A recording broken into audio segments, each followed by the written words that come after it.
به نام خداوند یکتا، اون یگانه قدرت جهان هستی. اینجا میخوام در مورد یکی از بت‌هایی که توی زندگیمون باش درگیر هستیم و فکر میکنیم که این باعث اثر یا زیانی برای ما میشه، یا این باعث میشه که به ما خیری و برکتی برسه. از این میبینیم اثر زیان و اون خیر و برکتمون رو. اون فرمان روای یکتا، اون یگانه قدرت جهان هستی رو نمیبینیم، اما این رو عامل میدونیم. این رو میخوام راجع به چی میخوام صحبت بکنم.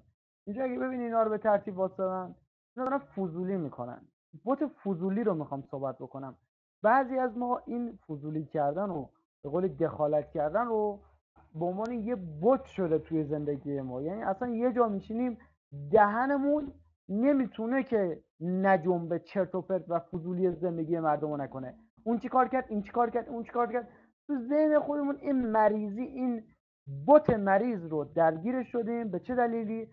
فکر میکنیم که این بت باعث میشه ما مثلا به خیری برکتی برسیم، به مثلا یه چیز خوبی برسیم تو زندگیمون. که آقا جان بیان دخالت زندگی مردم رو بکنیم، فضولی زندگی مردم رو بکنیم، در مورد زندگی مردم صحبت بکنیم. انگار ما به این ماجرا رسیدیم مثلا این کنجکاوی کردن، این فضولی کردن و این دخالت کردن توی زندگی مردم باعث میشه ما مثلا به ما بگن تو چقدر میفهمی، تو چقدر عاقلی، تو چقدر باهوشی. یه همچین چیزایی رو میخوام ازش بگیریم، یعنی مثل بزرگ بودن به ما دست بده. یعنی کسی که فضولی میکنه تو زندگی بقیه، به هر کی یه نظری میده، به هر کی یه حرفی میزنه، خودشو به عنوان یه علامه دهری میدونه که مثلا همه چیز رو حالیشه و همه چیز سر در میاره و هی میخواد اینو بروز بده به عنوان اینکه مثلا میفهمم، عاقلم، دانشمندم، من به همه چیز احاطه دارم. در مورد هر چیزی نظر میده و هی میخواد بقیه رو قانع کنه، هی میخواد به بقیه چه میدونم یه چیزی رو بفهمونه، یه چیز توهمی، یه چیز چرت و پرت. در مورد هر چیزی نظر دارن این افراد. هر ایده و هر فکری که تو ذهنشون میرسه رو میخوان تو زندگی مردم اثرگذار بدونن و بگن این مهمه.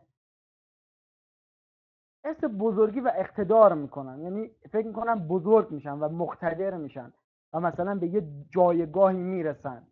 اینا رو مثلا عموما خیلی جاها ما دیدیم، مثلا توی این مسجدها مثلا دیدی یک سری افرادی هستن. حالا من نمیخوام قضاوت بکنم، بعضی از افرادشو خودم دیدم دارم میگم. اینا مثلا میان دخالت میکنن تو هر چیزی، فضولی میکنن که چی، که جلب توجه بکنن، که اظهار فضل و اظهار بزرگی بکنن. این یه بته، این یه بوته، یعنی یه فضولی، یه بوته که تو با این کارت میخوای یه اثری برسی، اثر بزرگ بودن، اثر جلب توجه، اثر با اهمیت جلب شدن، اثر مثلا حد بودن، الگو بودن، همچین توهماتی مثلا درگیرش میشن. برای همه نظر و صحبت دارن، یعنی حرف همه رو از هر جا به هر جای دیگه هم میبرن این افراد. یعنی این خصوصیات بت فضولیه، کسایی که این بت فضولی رو میپرستن. در مورد زن رفیقشون صحبت میکنن، در مورد چه میدونم قد رفیقشون، در مورد دماغ رفیقشون، در مورد گوشای، همجوری نظر میدن. بعد میگم من خیرخواهتم، من میخوام به تو خیر برسونم. یه همچین حرفایی و همچین صحبتهایی رو میکنن. اینا خودشون رو جای خدا دونستن، فکر کردم مثلا میتونن به جای خدا مثلا یه سری افراد رو با همون منشا، با همون توهماتی که تو ذهنشون هستش راهنمایی بکنن. یه چیزای اشتباهی، یعنی اصلا شرک خالص تو ذهنشون هستش. در مورد مسائل اقتصادی، مسائل فرهنگی، مسائل اجتماعی، به همه کار دخالت دارن، به همه کار فضولی میکنن. سرشون اصلا تو کار خودشون، تو توحید خودشون اینا نیست، سرشون تو کار مردمه. حالا کارشو میخوای هرچی بذار بجاش، زندگی مردم، فکر مردم، کل فکر و ذکرشون فکر و ذکر مردمه.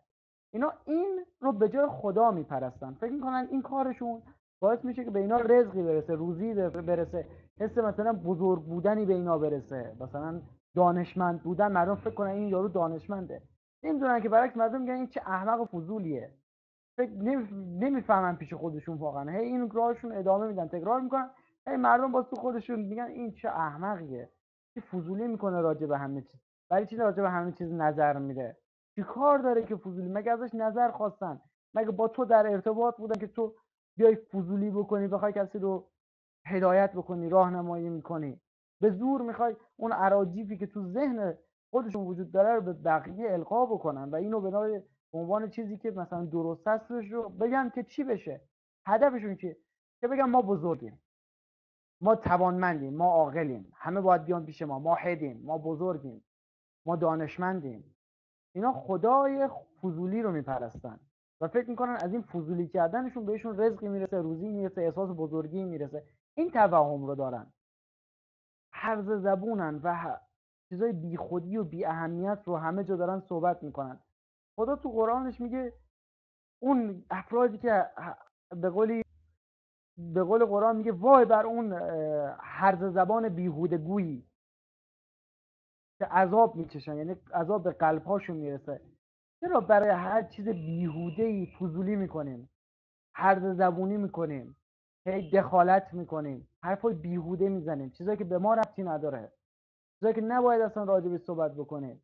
راجب زن مردم صحبت میکنیم، راجب زن مردم فضولی میکنیم، راجب مسائل زندگی مردم بهشون مشاوره میدیم، راجب ازدواج مردم بهشون میخوایم مشاوره بدیم، راجب کسب درآمد مردم میخوایم بهشون فضولی بکنن مشاوره بدیم، میخوایم هی دخالت بکنیم، هی خودمون رو هی نشون بدیم که چی بشه، که بگن این چقدر بزرگه، چقدر فهمیده است. دنبال این میگردیم، دنبال جلب توجه میگردیم و ای وای بر هر حرف زبان بیهودگویی که حرفای بیهوده میزنیم، یه حرف درست منطقی و عقلانه توحیدی نمیزنیم، فقط حرفای بیهوده، فقط حرفای چرت و پرت که مثلا این حرفو میزنن، بعد یارو اون به حرف اینا گوش نمیکنه، باز میخواد حس بزرگی، دیدی من گفتم این کارو باید بکنی، دیدی من گفتم این کار درسته، دیدی تو اون کارو نکردی، دیدی من عاقلم تو نفهمی.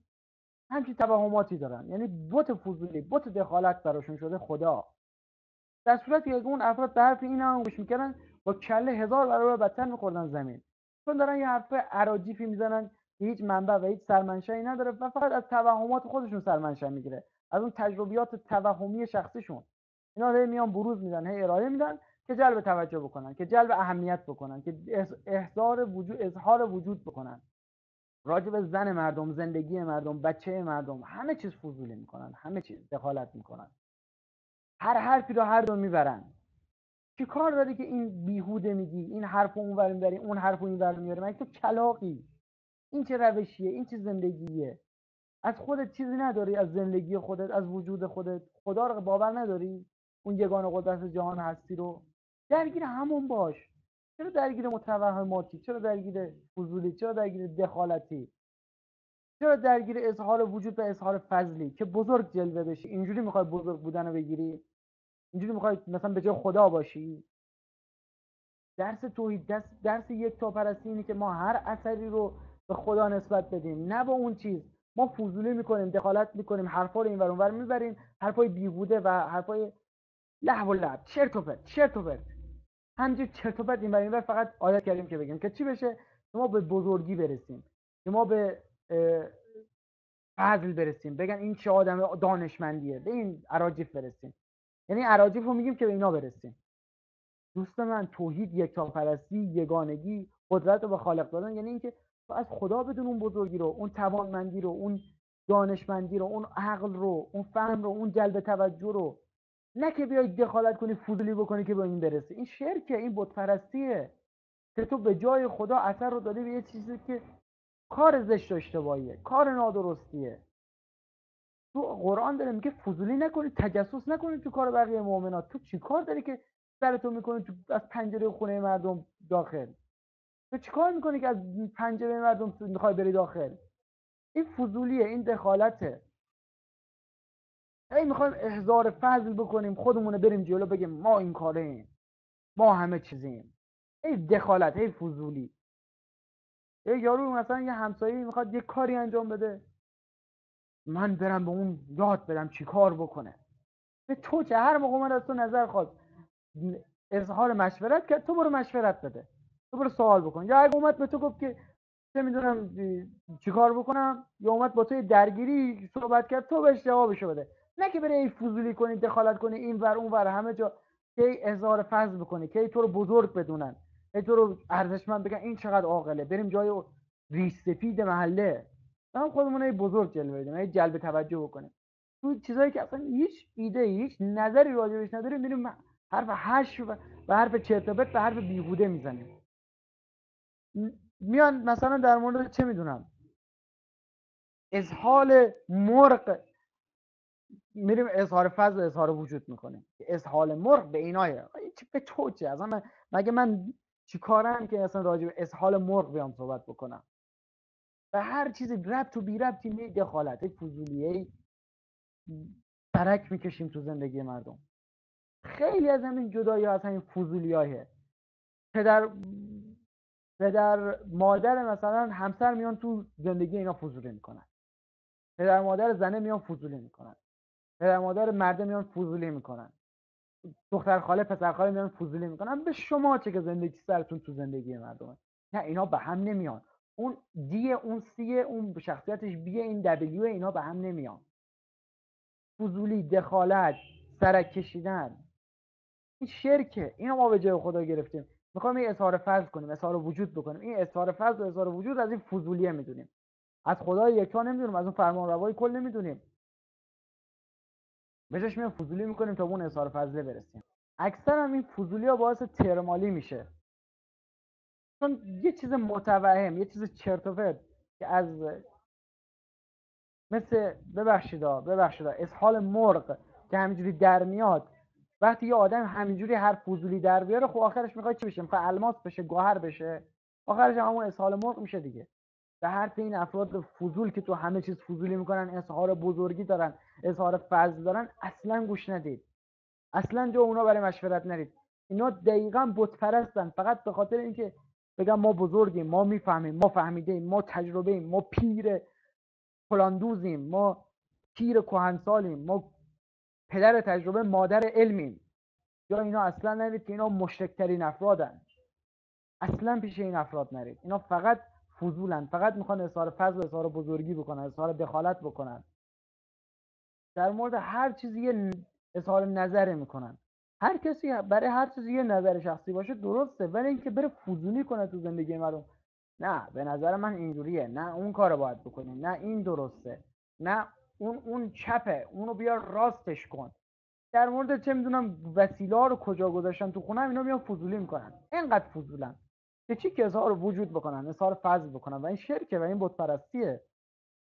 راه درست اینه که خدایا تو منبع بزرگی، تو منبع کمال، تو منبع دانش، تو منبع عقلی، من تسلیم تو هم. فرما رو تو اگه میخوای به من این وجود، این فضل، این بزرگی رو به من بده، نه که من برم فضولی کنم تو زندگی مردم که به این اظهار فضل و اظهار بزرگی برسم. این شرک، این بت پرستیه و باید از خدا بخوایم که نابود کنه هرچی این فضولیه که ما میخوام به جای خدا بذاریم. نیست تو نابودش بکنه، اصلا خدا نابود کنه اون اظهار فضل رو، اون به قولی هست بودن، بگیم ما میفهمیم، ما دانشمندیم، اونم نابود بکنه. اگه میخوام از فضولی بگیریم، اگه به ضرر ماست، چرا فضولیم؟ چرا تو سرمون سرک همش تو زندگی مردمه، تو وجودیت مردمه؟ محمد فلانی خرید، حسن فلانی نخرید، محمد دیدی شکست خورد، دیدی با کله خورد زمین، دیدی فلانی پولدار شد، دیدی فلانی شکستش به موفقیت. همه چیز فضولی میکنه. این چه منشیه؟ این چه طرز تفکریه؟ اگه حرف توحیدی داری بسم الله، اگه در مورد یکتاپرستی میخوای حرف بزنی بسم الله، و اگه نه غلط میکنه کسی که بخواد راجع به همه چیز نظر بده.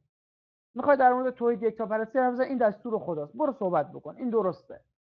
میخوای در مورد چپ و راست و عقب و جلو و بالا و پایین صحبت کنی، صحبت نکن.